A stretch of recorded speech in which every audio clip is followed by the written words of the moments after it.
ప్రజల కోసం ప్రజల పక్షాన మీలో ఒకరిగా మీ తోడుగా నిలబడటానికి వినూత్న పంథాలో వార్తా ప్రపంచంలోకి అడుగుపెడుతున్న సైరా మీడియా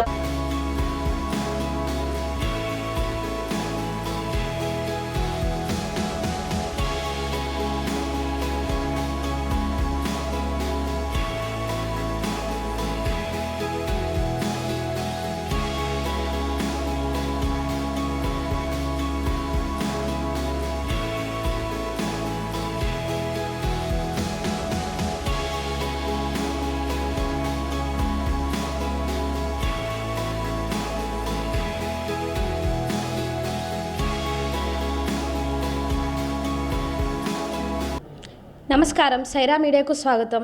మనం ఇప్పుడు హోప్ న్యూరో హాస్పిటల్లో ఉన్నాము. ప్రస్తుతం మనతో పాటు కృష్ణమూర్తి గారు ఉన్నారు. అసలు ఈ హాస్పిటల్ స్పెషాలిటీ ఏంటి ఒకసారి మనం సార్ తోటే కనుక్కుందాం. సార్ నమస్తే. సార్ నమస్తే అండి. నేను doctor Krishnamurthy, neuro surgeon, hope neuro and cardiac hospital Sangareddy. ఇక్కడ మెయిన్గా న్యూరో అండ్ కార్డియాక్, గుండెకు మరియు మెదడుకు అలాగే వెన్నుపూసకు సంబంధించి చూస్తాము. అలాగే general orthopaedics, general surgery, all accident cases, stroke cases అన్నీ చూస్తాం అనమాట. జనరల్ మెడిసిన్ ఫిజిషియన్ కూడా అందుబాటులో ఉన్నారు. అసలు బ్రెయిన్ ట్యూమర్ అంటే ఏంది సార్? బ్రెయిన్ ట్యూమర్ అంటే ఇప్పుడు మనకు మెదడు ఉంటుంది కదా, ఈ తల లోపల భాగంలో సాఫ్ట్గా అంటే మెత్తటి భాగం అనేది ఒకటి ఉంటుంది, దాన్ని మెదడు అంటాం. ఆ కణజాలం నుంచి, ఆ మెదడు నుంచి కొన్ని గడ్డలు తయారవుతాయి. ఈ గడ్డలు రెండు రకాలు ఉంటాయి. ఒకటి బినైన్ అంటే క్యాన్సర్ కానటువంటి గడ్డలు ఉంటాయి, కొన్ని క్యాన్సరస్ మ్యాలిగ్నెంట్ ట్యూమర్స్ అంటాం, అవి క్యాన్సర్ను కలిగించే ట్యూమర్స్. ఈ బినైన్ ట్యూమర్స్ అంటే ట్రీట్మెంట్ సర్జరీ ద్వారా కంప్లీట్గా తొలగించినట్టయితే మనిషి క్యూర్ అయిపోతాడు. మ్యాలిగ్నెంట్ అంటే క్యాన్సర్కి సంబంధించిన గడ్డలు ఏంటంటే మనం కంప్లీట్గా సర్జరీ ద్వారా తొలగించినప్పటికీ కొన్నిసార్లు రేడియోథెరపీ, కీమోథెరపీ అనేది కొన్నిసార్లు అవసరాన్ని బట్టి ఇవ్వాల్సి వస్తుంది. అయినా కూడా కొన్నిసార్లు క్యాన్సర్ లాంటివి ట్యూమర్స్కి ఏంటంటే లైఫ్ స్పాన్ అనేది తక్కువ ఉంటుంది. బినైన్స్కి అయితే అంటే క్యాన్సర్ కాని ట్యూమర్స్కి అయితే లైఫ్ స్పాన్ మంచిగానే ఉంటుంది, ట్యూమర్ కనుక కంప్లీట్గా తొలగించినట్టయితే. అయితే ట్యూమర్స్ లక్షణాలు ఏంటి అంటే మెదడులో ఏ భాగంలో అయితే ట్యూమర్ ఉందో దాన్ని బట్టి వాటి లక్షణాలు ఉంటాయి. అంటే ఫర్ సపోజ్ ఫస్ట్ బేసిక్ ఓవరాల్గా ఉండే సిమ్టమ్స్ ఏంటంటే తలనొప్పి, వాంతులు, పొద్దున్న లేవంగానే ఎక్కువ వాంతులు అయిన అనుకో మనకు బ్రెయిన్లో ప్రెషర్ ఎక్కువైపోయింది, సో బ్రెయిన్లో ఒక ట్యూమరో లేకపోతే వాటర్ చేరిందని అనుకోవచ్చు. సో అదొకటి. తర్వాత కొన్నిసార్లు పేషెంట్ ఫిట్స్తో, మూర్ఛవ్యాధితో కూడా మన హాస్పిటల్కి రావచ్చు. కొన్నిసార్లు కాలు చేతులు పడిపోయి రావచ్చు. కొన్నిసార్లు సింపుల్ తిమ్మిర్లు, తల తిరగడము, ఇలాంటి వాటి లక్షణాలతో కూడా హాస్పిటల్కి డాక్టర్ని సంప్రదించే అవకాశం ఉంటుంది. ఇలాంటివన్నీ కొన్ని లక్షణాలు మాత్రమే. కొన్నిసార్లు మెదడులో ఏ భాగంలో అయితే గడ్డ ఉందో దాన్ని బట్టి కూడా లక్షణాలు ఉంటాయి. ఇప్పుడు సపోజ్ మెదడులో ఒక్కొక్క పార్ట్ ఒక్కొక్క పని చేస్తుంటుంది. మన కంటి చూపుకి ఒక పార్ట్ పనిచేస్తుంది, వినికిడికి ఒకటి, ఆలోచన శక్తికి, ఎమోషన్స్ అంటే మన భావోద్వేగాల్ని కంట్రోల్ చేసే భాగం కూడా మెదడులో ఉంటుంది. ఇప్పుడు ఫర్ సపోజ్ ఈ ట్యూమర్ అనేది మన భావోద్వేగానికి సంబంధించిన ఏరియాలో వచ్చింది అనుకోండి, పేషెంట్ అత్యధిక కోపము, ఇట్లా అరవడము, లేదంటే అవసరం లేకుండా నవ్వడము, వేడవడం, ఇలాంటి లక్షణాలు కూడా విచిత్రంగా వీటి వల్ల కూడా రావచ్చు. వీటిని కొన్నిసార్లు మనం మానసిక జబ్బు అని అనుకుంటాం, కానీ ఇవి కూడా కొన్ని రకాల అంటే ట్యూమర్ ఏ భాగంలో వచ్చింది అనే దాన్ని బట్టి ఉంటుంది. కొన్నిసార్లు చూపుతో ప్రాబ్లంతో రావచ్చు, కొన్నిసార్లు పిచ్చి ప్రవర్తనతో కూడా మెదడుకు సంబంధించిన ట్యూమర్స్ ఉంటే మన హాస్పిటల్కి వచ్చే అవకాశాలు ఉంటాయి. మరి ట్రీట్మెంట్ ఎలా ఉంటుంది సార్? ట్రీట్మెంట్ ఎలా ఉంటుందంటే ఇప్పుడు ఫస్ట్ ట్రీట్మెంట్ చేసే ముందు కొన్ని పరీక్షలు చేయాలి. సిటీ స్కాన్, ఎంఆర్ఐ స్కాన్ లాంటివి చేసినట్టయితే మనకు పూర్తి ఆ లోపల ఉన్న గడ్డ పైన అవగాహన వస్తుంది. ఆ ట్యూమర్ని బట్టి మనము అది బినైన్ అయితే కనుక ఆపరేషన్ ద్వారా తొలగించినట్టయితే మంచిగా అవుతారు. క్యాన్సర్ అయితే ఇంతకుముందు చెప్పినట్టు సర్జరీతో పాటు రేడియోథెరపీ కూడా చేసుకున్నట్టయితే పేషెంట్ మంచిగా అవకాశం ఉంటుంది. అయితే క్యాన్సర్కి సంబంధించిన ట్యూమర్స్ ఏంటంటే అది ఉన్న తీవ్రతను బట్టి అది ఇప్పుడు గ్రేడ్ 1, 2, 3, 4 అని ఉంటాం.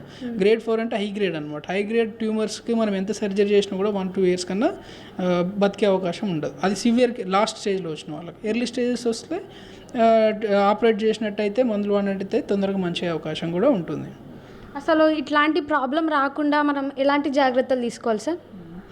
బ్రెయిన్ ట్యూమర్స్ అనేవి చాలా వరకు జెనెటిక్ అంటే మన లోపల ఉన్న జన్యు క్రోమోజోమ్స్ పైన ఉన్న వాటి లోపం వల్లనే వస్తుంటాయి. వీటిని ఒక ప్రత్యేకమైన కారణాలంటూ మనకు బ్రెయిన్ ట్యూమర్కి సంబంధించి చాలా వరకు కారణం లేకుండా, అంటే కారణం లేకుండా అని కాదు, జెనెటిక్ జన్యు లోపం వల్లనో వాళ్ళ లోపంలో జన్యువులో ఉన్నట్టు సడన్గా ఒక పర్సన్లోనే మారిపోవడం వల్ల కూడా కొన్నిసార్లు ట్యూమర్ రావడం జరుగుతుంది.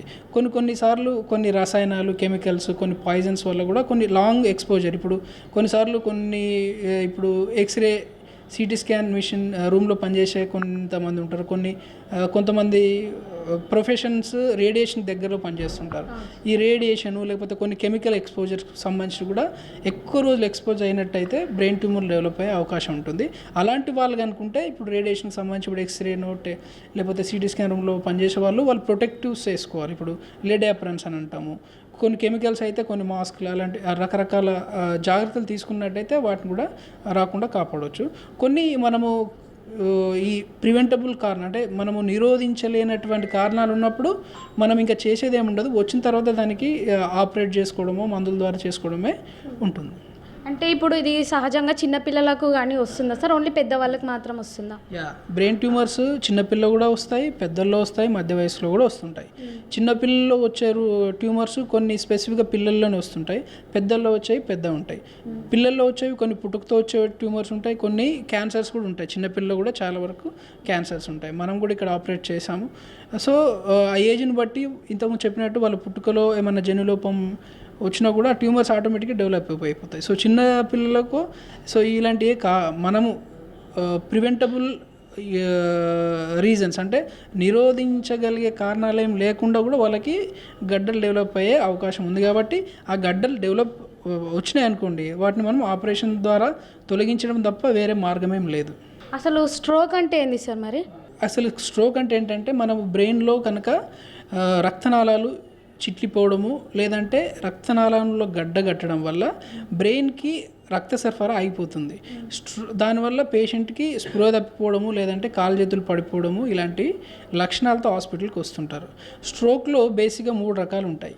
ఒకటి, రక్తనాళాలు బీపీ ఎక్కువైపోవడం వల్ల రక్తనాళాలు చిట్లిపోతుంటాయి. దానివల్ల రక్తనాళాలు పగిలిపోవడం వల్ల రక్తం అనేది రక్తనాళంలో ఉండకుండా బయటకు వచ్చేసి బ్రెయిన్ని నరాలని డ్యామేజ్ చేస్తుంది.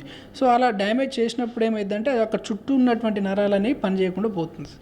దాని ద్వారా ఏమైందంటే పక్షవాతంతో అదే బ్లీడ్ కనుక లెఫ్ట్ సైడ్ కనుక అయిందనుకో, బ్రెయిన్లో ఎడమ సైడ్ అయినట్టయితే కుడికాలు కుడిచే పనిచేయడం పోవడంతో పాటు మాటలు కూడా పడిపోయే అవకాశం ఉంటుంది. ఇది రక్తనాళం పగిలిపోవడం వల్ల. ఇంకొకటి, రక్తనాళం లోపల గడ్డగట్టడం వల్ల కూడా స్ట్రోక్స్ వస్తాయి. అంటే రక్తనాళం పగిలిపోదు, లోపల క్లాట్స్ జామ్ అయిపోతాయి. క్లాట్ జామ్ అవడం వల్ల దానికి ఏది రక్తనాళం బ్రెయిన్లో ఏ పాటికైతే మనం రక్త సరఫరా తీసుకెళ్తుందో ఆ రక్త సరఫరా ఆగిపోవడం వలన ఆ భాగం అనేది దానికి ఆక్సిజన్ గ్లూకోజ్ అందక ఆ నరాలు అనేవి బ్రెయిన్ సెల్స్ అనేవి చనిపోతాయి. సో అలాంటప్పుడు అది పనిచేయనప్పుడు, ఇప్పుడు కుడివైపు కనుక స్ట్రోక్ వస్తే ఎడమ వైపు పనిచేయదు. సో పక్షవాతంతో రావడం జరుగుతుంది. ఈ పక్షవాతం కూడా సేమ్. ఇప్పుడు కొన్నిసార్లు ఈ స్ట్రోక్లో కాలు చేతులు పడిపోకుండా కూడా కొన్ని విపరీతమైన తిమ్మురులతో కూడా రావచ్చు కొన్నిసార్లు. అంటే స్పర్శకు సంబంధించిన ఏరియాలో కనుక క్లాట్ జామ్ అయితే తిమ్మురులు రావచ్చు. కొన్నిసార్లు వింతగా చూస్తూ అట్లా ఆగిపోతుంటారు. కొన్ని ఆలోచనకు సంబంధించిన ఏరియాలో కనుక క్లాట్ అయితే ఆ ఏరియా పనిచేయదు, అలాగే చూస్తుంటారు. లేకపోతే ఏదో తెలియకుండా మాట్లాడలేకుండా లెఫ్ట్ సైడ్ కనుక వస్తుంటే మాట పోవడం లేదంటే స్పష్టంగా మాట్లాడకపోవడం అనేది జరుగుతుంది. ఈ స్ట్రోక్ కనుక క్లాట్ వల్ల మెదడులో కనుక క్లాట్ అయ్యే స్ట్రోక్తో కనుక మనకు హాస్పిటల్లో ఎర్లీగా వచ్చినట్టయితే, అంటే 3 to 4 hours లోపల వచ్చినట్టయితే మనము థ్రాంబోలైటిక్ ఇంజెక్షన్, అంటే బ్లడ్ని కరిగించే ఇంజెక్షన్ ఒకటి ఉంటుంది. అది కనుక మనం టైంలో వితిన్ అవర్ లేదంటే అట్లీస్ట్ 3 to 4 hours లోపల హాస్పిటల్కి రీచ్ అయినట్టయితే ఆ ఇంజెక్షన్ కనుక ఇచ్చినట్టయితే ఆ పక్షవాతంలోనైన మనిషి కూడా చాలా వరకు నార్మల్కి వచ్చే అవకాశం ఉంటుంది. సో కాబట్టి టైం అనేది చాలా ఇంపార్టెంట్ స్ట్రోక్లో. ఇంకా థర్డ్ రకం ఏంటంటే స్ట్రోక్ ట్రాన్షియంట్ ఇస్కెమిక్ అటాక్స్ అంటాం.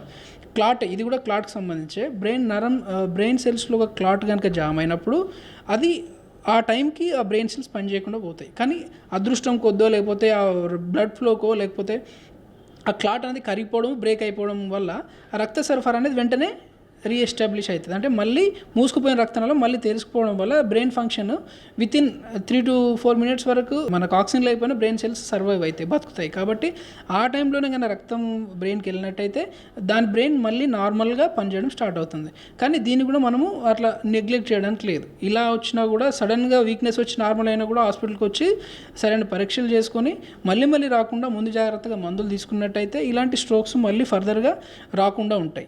అయితే ఈ స్ట్రోక్ గల కారణాలు ఏంటి అంటే మెయిన్గా ఒకటి smoking, alcohol, over weight, obesity, ఇంకా కొన్ని జెనెటిక్ పుట్టుకతో వచ్చే ఉంటాయి, కొన్ని ఓల్డ్ ఏజ్ కూడా ఫ్యాక్టరీ ఉంటుంది.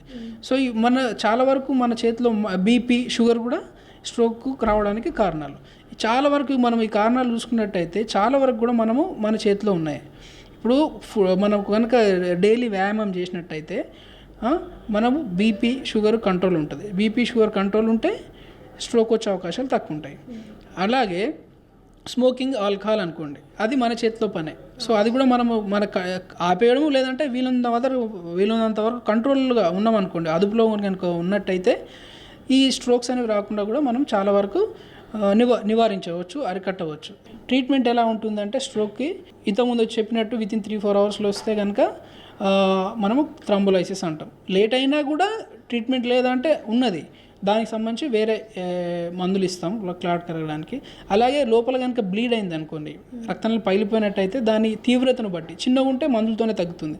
అది పెద్దగా అయిపోయింది అనుకోండి, అప్పుడు బ్రెయిన్కు ఆపరేషన్ చేయాల్సి వస్తుంది.